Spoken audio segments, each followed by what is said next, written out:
Olá pessoal, tudo bom? Aqui quem fala é Marcos Duda. Antes da gente ensinar um pouco sobre o marketing multinível digital, eu acho muito importante a gente conseguir diferenciar o marketing multinível legítimo desse monte de pirâmides e esquemas de corrente que estão se espalhando que nem pólvora na internet. E para falar sobre tudo isso, eu elenquei alguns temas aqui, até para não acabar não esquecendo de nenhum. E eu quero mostrar para vocês em detalhes um pouco sobre como isso funciona.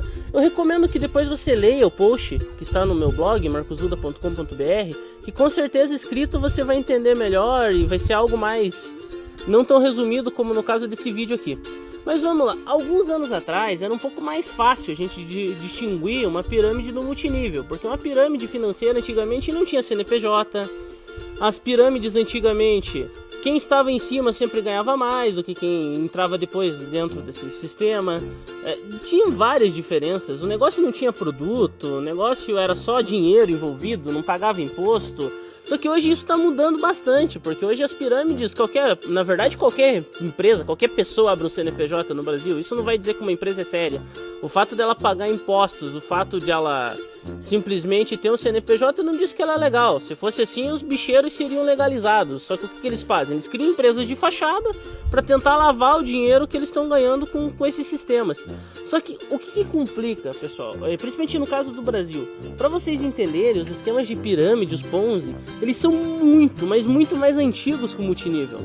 Na década de 20, um rapaz chamado Charles Ponzi, ele criou um sistema que foi batizado como Sistema Ponzi. O que ele fazia? Ele pegava selos internacionais, vendia no correio americano, dizendo que isso daí ia dar uma alta margem de lucro. Então ele pegava o dinheiro das pessoas para investir em selo e prometia 50% em 40 dias e ia lucrar até 100% em 90.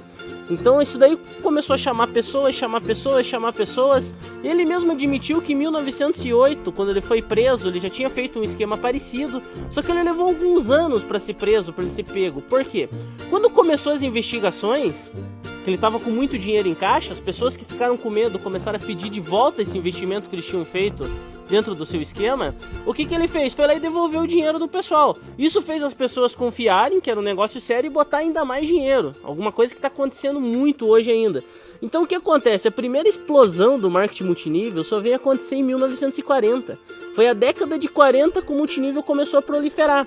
Só que isso já, como muitos esquemas que nem o de Ponzi já tinham sido feitos até essa época, imagine até hoje, as pessoas começaram a olhar o marketing multinível e começaram a confundir até com pirâmides, com sistemas financeiros, sem escrúpulo nenhum, na verdade. Então, o que acontece? Por que ele demorou a ser preso? Porque era algo novo para a justiça. Como é um golpe novo, a promotoria, o Ministério Público, os órgãos competentes, eles demoram para conseguir ver onde está o furo, porque são esquemas muito bem feitos. E no Ponzi em 1920 não foi diferente. Tanto que quando surgiu o multinível em 1940, ele foi amplamente investigado, tanto que criaram leis específicas, uma lei que ficou até conhecida como Lei Ewing nos Estados Unidos, criando algumas regras para enquadrar uma empresa que é multinível e uma empresa que não é.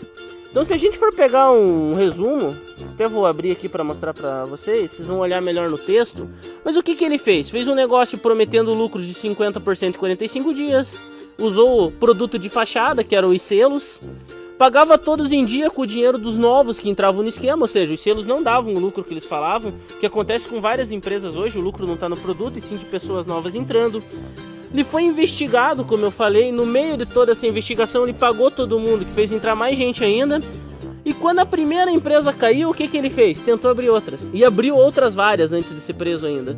Então o que acontece hoje é isso. O famoso piramideiro, ele pula de uma empresa quando ela cai e vai para outra. O sistema sempre estoura. Então, há 100 anos atrás as pessoas caíam nisso aí. Hoje continuam caindo, olha que interessante. Então o que acontece? Como funciona o marketing multinível legítimo? As pessoas não conseguem entender. Eu criei um exemplo aqui, por exemplo, uma empresa que tem um shampoo anti-caspa. Para você entender isso aí, a ilustração no post vai ser mais interessante. Mas entendo, você vai usar o shampoo anti-caspa, você fazendo parte da rede dessa empresa ou não, você já consome esse produto. A ideia do marketing multinível é pegar um produto que seja mais vendido fora da rede do que dentro. Isso que é importante. A maioria do consumo tem que ser feito por pessoas fora da rede. São produtos que você compraria, você estando cadastrado na empresa ou não. Outra grande diferença do marketing multinível.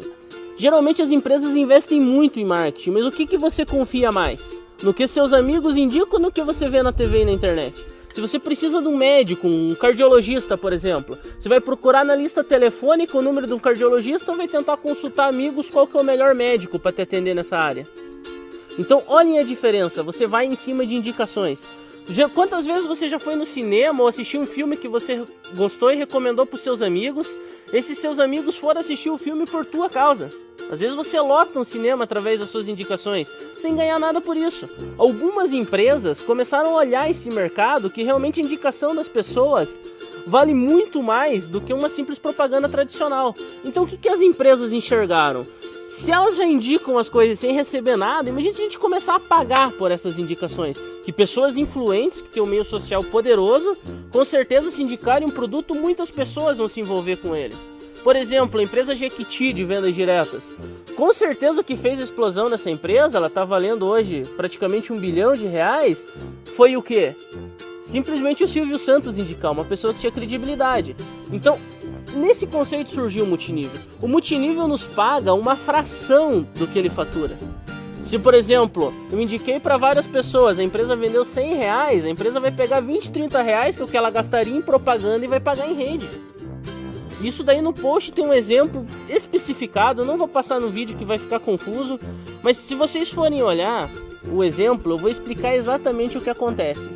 Que eu, estando numa empresa de multinível, eu consigo ganhar com vendas, eu consigo ganhar indicando para várias pessoas, eu consigo ganhar dinheiro pela indicação dessas outras pessoas, só que isso sem prejudicar a empresa e nem as pessoas, são coisas que as pessoas já fariam. Outra coisa interessante, empresas de marketing multinível legítimo, para elencar os pontos, tem consumo alto dos seus produtos fora da rede. Se não existisse a rede, eles iam ser comercializados da mesma maneira.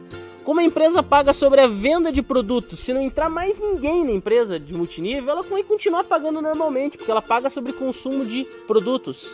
Uma empresa de multinível não quebra se parar de entrar gente, pessoal, entendam isso.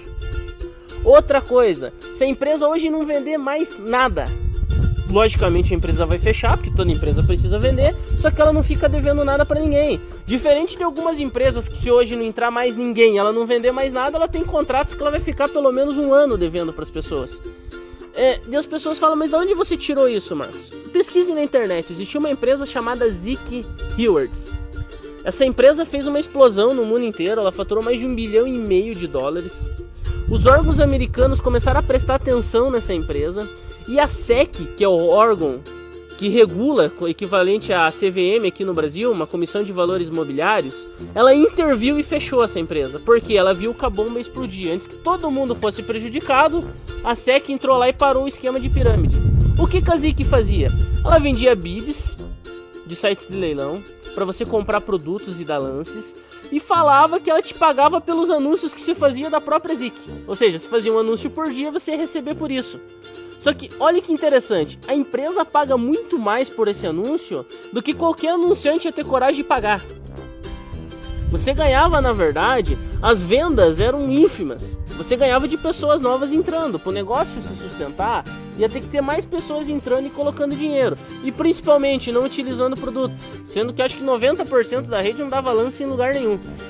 E o pessoal chega, mais Marcos, por que no Brasil isso não acontece? Tem várias diferenças entre a justiça brasileira e a justiça americana. Lá nos Estados Unidos, a SEC ela tem poder de julgamento, ou seja, a SEC pode olhar um esquema, ela mesma acionar a polícia e ir lá e acabar com tudo. Ela tem poder de julgamento, ela pode dizer que é algo ilegal e ir lá e acabar com ele. Aqui no Brasil, a nossa CVM ela funciona diferente. A CVM ela detecta um problema, ela tem que encaminhar para o Ministério Público. Se o Ministério Público achar válido, ele vai pedir mais investigação para os órgãos policiais. Se for um crime federal, Polícia Federal. Se não for, Polícia Civil. Geralmente começa com investigação da Polícia Civil, mesmo sendo no âmbito federal. Essa investigação tem que passar da Polícia Civil para Federal, que já é um processo lento. Quando o Ministério Público termina essa investigação, ela tem que fazer uma denúncia e mandar para um juiz. O juiz tem que acatar essa denúncia, pedir outras diligências, por exemplo, um mandato de busca e apreensão. O juiz assinou esse mandato de busca e apreensão, ele tem que ir para a mão do delegado. O delegado tem que organizar a equipe o dia que vai fazer isso, para finalmente fazer essa busca e apreensão de documentos, para depois enviar para o promotor, para ele analisar essa busca e apreensão e finalmente tentar tomar uma providência. O juiz tem que concordar e o outro órgão competente tem que ir lá e tomar providência. Ou seja, no Brasil, cada processo desses às vezes leva meses. E como acontecia no caso do Ponzi em 1920, hoje acontece com o Brasil. Como é um golpe novo, é uma coisa muito bem formulada, a justiça demora muito para tomar suas atitudes, porque ela não sabe com o que ela está lidando. A pessoa vem, então, Marcos, eu estou tranquilo, eu posso estar fazendo uma pirâmide que eu nunca vou cair. Na verdade, não. A nossa justiça, ela tem uma coisa interessante. Ela tem um DNA que se chama jurisprudência. Cada vez que um caso é julgado e você consegue um ganho de causa dentro de um determinado assunto, você pode usar essa decisão para futuras decisões. O que isso quer dizer? Por exemplo, até uns anos atrás, você fazia um crime pela internet, um crime cibernético, e você não tinha punição nenhuma. Os hackers, antigamente, elas tinham um livre acesso. O que aconteceu? Quando o governo começou a julgar esses primeiros casos de hackers, o que o governo fez? Eles criaram um departamento especial para crimes cibernéticos. Hoje existem delegacias especializadas em crime cibernético. Ou seja, a própria polícia já tem um setor separado, ela vai investigar e quando ela chegar no Ministério Público, ela chega com tudo pronto, já chega com o inquérito e as providências que tem que ser tomadas. Então a justiça anda pelo menos 50 vezes mais rápido quando é algo que o governo não conhece. Então creio que em breve, mas muito em breve, pela quantidade de investigações, denúncias e coisas que estão acontecendo e os pareceres que o Ministério Público está dando todas as semanas, já provando que esses esquemas são golpes, que eles não funcionam, que eles não se sustentam, que são contra a nossa legislação, esses órgãos competentes vão começar a se ajustar e tomar providências. Então, para fazer um resumo, pessoal, das diferenças, eu fiz um post, você lendo, novamente eu repito, vai te ajudar você a entender. Mas entenda uma coisa, o marketing multinível legítimo é um sistema de distribuição de produtos que traz lucro para a empresa, para as pessoas, e o foco é no produto. Você vai utilizar. Esquemas de pirâmide sempre vão colocar um produto que geralmente você não vai usar, ou se você vai usar um produto, eles fazem você comprar 100, pagar mensalidade sobre eles, ou dizem que te pagam sobre outra coisa qualquer, que você sabe que isso não dá lucro nenhum para a empresa. Ou seja, marketing multinível, você recebe porque você traz valor para a empresa e ajuda o mercado a conhecer o produto. Você é pago sobre o marketing que você faz em vários níveis. Na pirâmide é o contrário. Você não traz valor nenhum para a empresa sem ser o teu dinheiro. A única coisa que você traz para a empresa é dinheiro para você pagar o povo que já tem para receber, e você tem que trazer novas pessoas para você conseguir receber. Eu vou dizer uma declaração que eu sempre falo, tem gente que fica revoltadinho, mas para mim piramideiro é pior que traficante e ladrão, porque o traficante e o ladrão geralmente não envolve a sua família. Já quem mexe com pirâmide, tirando dele tá ótimo, ele não tá preocupado com nada. Não importa se vai pôr seu pai, sua mãe, sua esposa, sua sogra, seus filhos, todas as pessoas que ele ama, ele ganhando dele tá ótimo. Se a família dele conseguir tirar o deles, melhor ainda, o resto que entrar pra frente que se exploda. Então essa visão que muitas pessoas têm, prova que eles não servem para fazer multinível. Multinível são pessoas se ajudando, são pessoas, uma querendo mais o sucesso da outra, e piramideiro não tá nem aí, ele espera o esquema dele explodir e vai para outro. Então leiam o post, pessoal, comentem, eu vou ver o comentário de vocês, vou ver o que vocês mais gostaram, o que vocês mais se interessaram. Se vocês quiserem que eu faça um vídeo explicando um detalhe específico do post ou do vídeo, eu vou fazer. Então aguardo os comentários de vocês, pessoal, espero a interação de vocês e fiquem tranquilos. A nossa justiça já está criando um DNA, já está criando uma maneira para ela conseguir identificar esses esquemas. Então os esquemas que duraram 3 anos hoje já duram 1, e com certeza mais alguns meses, no primeiro ou segundo mês, esses negócios já vão ser fechados e vão ter intervenção da justiça. Então sucesso a todos, pessoal, espero os comentários de vocês, vamos se ajudar a espalhar isso aqui como pólvora na internet, para o máximo de pessoas verem e ver que elas estão sendo enganadas, e muitas vezes estão enganando também as suas famílias, as pessoas que elas amam. Rumo ao topo, pessoal, grande sucesso e um abraço.